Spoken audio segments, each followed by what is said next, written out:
Rogério, obrigado pela palestra. E, bem, dentro assim do espírito da temática do encontro, eu vou fazer um tipo de colocação parecida com o que eu fiz para o Cláudio, ou seja, o Cláudio falou da questão da estética, eu quis trazer a natureza para o debate estético, justamente pensando também com o Schopenhauer que a experiência do belo não é exclusividade da arte, mas também está na natureza. E aí, dentro do que você está colocando aí sobre no seu estudo, eu queria fazer uma pergunta para você, mais para eu entender melhor o Nietzsche. O Nietzsche tem uma obra chamada Humano, Demasiado Humano, não é? E ele tem um conceito fundamental da filosofia dele, que você até citou, que é o além do homem. Então, dentro dessa perspectiva, dessa temática da natureza, a minha pergunta é uma pergunta ingênua e simples. O Nietzsche ainda está numa esfera de pensamento antropológica, e aí a natureza ela é separada do humano, ou esse além do homem foge dessa perspectiva? O Nietzsche ainda faz um discurso antropológico, porque ele concentra bastante o discurso a crítica que ele faz à moral na questão daquela oposição, moral de senhor, moral de escravos, etc. E tal. Então, minha pergunta para esclarecimento é se ele está para além de um pensamento antropológico, se o além do homem não é humano. Uhum. É isso.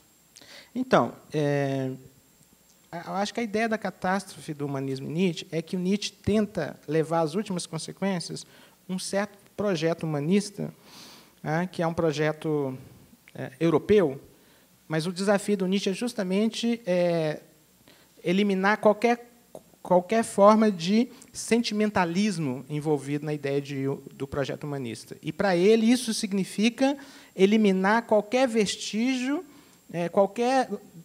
qualquer projeção sentimental cristã do homem antigo. Então, é no mundo antigo que Nietzsche supostamente espera encontrar esse modelo da humanidade que não está encoberto por esse verniz idealizado. Então, esse homem humano, ele é, ao mesmo tempo, para Nietzsche, algo terrível. Por quê? Porque ele tem que, para ele alcançar essa humanidade dele, que Nietzsche entende que, enfim, não é sempre que Nietzsche tem essa leitura, mas muitas vezes Nietzsche sugere essa leitura, que é uma leitura surpreendente, que é o homem na sua manifestação plenamente humana, que é uma combinação de grande vigor, de grande saúde, com grande complexidade de perspectivas, com grande inteligência. Esse homem é uma justificação da natureza, no sentido que é uma espécie de transfiguração da natureza. Então, existe aí uma espécie de patos metafísico que Nietzsche carrega com ele, assim, se você quiser, é uma espécie de mitologia do homem de exceção, do gênio, etc. Mas ela percorre a obra do Nietzsche. E Nietzsche entende que o amor pela humanidade consiste em tentar desenvolver essa possibilidade ou auxiliar no desenvolvimento dessa possibilidade de emergência desses tipos que são transfiguradores da natureza. Então, obviamente que, para Nietzsche, a maior parte da humanidade jamais pode realizar essa possibilidade. Então, o que cabe a essa maior parte da humanidade? Trabalhar para que isso se torne realidade, se torne possibilidade. Então, é uma relação complicada. Por quê? Porque, ao mesmo tempo, é uma espécie de retorno à natureza, uma tentativa de naturalização do homem e de desumanização da natureza, de Entmenschlichung der Natur, como Nietzsche fala.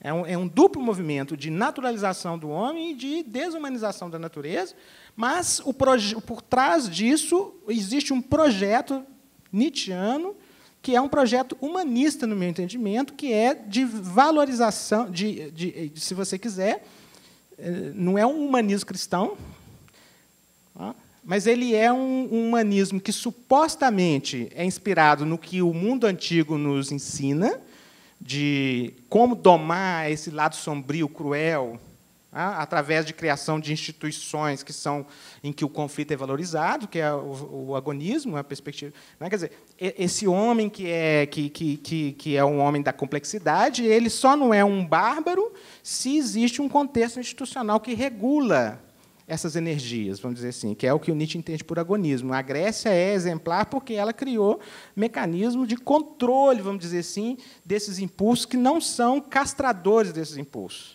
Elas, né, são instituições que sabem usar esse lado sombrio do humano, esse lado agressivo. E o modelo civilizatório da moral judaico-cristã é castradora para Nietzsche. Agora, no meu entendimento, há um certo elemento do anti-humanismo cristão nessa imagem do Nietzsche, aí, que é o pessimismo antropológico de raiz agostiniana. Mas isso é mais uma suspeita. Né? Essa descrição sombria, não é, dessa natureza humana, ela, num certo sentido, ela tem um pouco esse pano de fundo. O aristocratismo de Nietzsche tem um certo sentido que não se refere à classe social, né, propriamente. Muito embora o jovem Nietzsche fale do escravo, da escravidão como necessária e de uma filosofia voltada para a questão das classes, mas esse sentido que atravessa a obra e chega no Ecce Homo até de aristocracia do espírito não tem viés econômico, e no Zaratustra ele faz o elogio de um tipo superior que seria um camponês. Então é interessante a gente considerar justamente que essa possibilidade de uma humanidade, de um tipo humano superior, não envolve um elitismo de natureza econômica, né, antes de tudo. Porque o elitismo tem um sentido econômico historicamente predominante. Né? E, no Ecce Homo, justamente, ele tem uma frase interessante para pensar isso, que ele diz: minha humanidade é uma contínua superação de mim mesmo. Né? Então, pensar que um sentido de humanidade seja o sentido de autossuperação também traz a ideia de que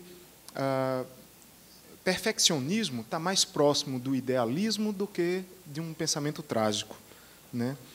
E que o pensamento trágico está mais próximo justamente do amor fati, da afirmação da existência, né? E que ele admite, a gente está acostumado a ler, quem leu as biografias do Nietzsche, que, de certo modo, talvez Nietzsche tenha sido o filósofo mais doente de toda a história da filosofia, o que mais sofreu com doenças. Né? E, nesse sentido, ele fala da contínua superação das doenças e de como cada aspecto disso teve uma importância no processo de tornar-se o que se é. Né? Quando ele vai falar do tornar-se o que se é como sendo algo que até mesmo os acasos, os desvios, tudo é utilizado para compor um sentido. Então, tem uma redenção, tem um sentido de redenção, que é o da vontade criadora, a criação, né? E que gera a possibilidade de que esse tipo humano superior possa surgir de uma redenção pela criação e de um processo contínuo de autossuperação. Ivan, então, eu concordo com você. Essa é, eu diria assim, uma linha principal norteadora da filosofia do Nietzsche, essa ideia da afirmação. Levada às últimas consequências, a filosofia da afirmação do Nietzsche, ela não poderia estar conectada sequer a um perfeccionismo moral, a não ser que você interprete o perfeccionismo apenas como essa capacidade do indivíduo religiosa de afirmação incondicional de tudo. Isso é religioso. Só que essa é uma das vias do Nietzsche. Eu tentei mostrar que tem várias vias e tem uma que é completamente distinta dessa e está muito presente no Nietzsche do início ao fim. Não é apenas no jovem Nietzsche. Nietzsche fala que a escravidão é necessária de uma forma ou outra, no além de bem e mal, no Crepúsculo dos Ídolos, o meu conceito de liberdade completamente antiliberal. Então, quer dizer, não há em Nietzsche como dourar a pílula no sentido porque aí a sua interpretação é que fica idealista. Por quê? Porque você quer, digamos assim, tampar o sol com a peneira. Por quê? Porque é óbvio que Nietzsche nos provoca o tempo inteiro com o mais cru realismo em toda a sua obra. O período intermediário é o único que dá uma colher de chá, mas o resto é uma agressão sistemática à nossa sensibilidade moral moderna. E não é só em termos de estratégia retórica de provocação. Eu acho que tem um platonismo político no Nietzsche fortíssimo. Eu citei, além de bem e mal, o patos da distância, que é o alargamento dos espaços interiores da alma, não acontece sem uma distância fora, do ponto de vista das classes sociais. Então, Nietzsche faz derivação política, sim, para um aristocratismo que é incompatível, no meu entendimento, com aquilo que nós não queremos abrir mão hoje.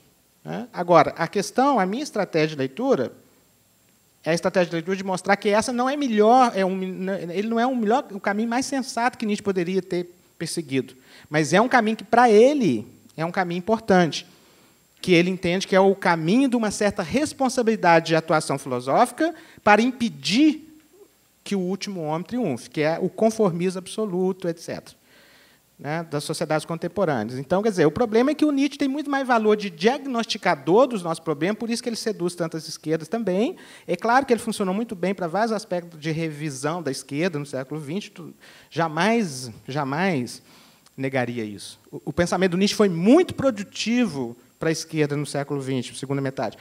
Mas isso não quer dizer que nós, na esquerda, tenhamos lido Nietzsche corretamente. Isso é outro problema. Os efeitos do Nietzsche no pensamento de esquerda foram produtivos. Agora, se o Nietzsche se reconheceria nessas interpretações, não sei.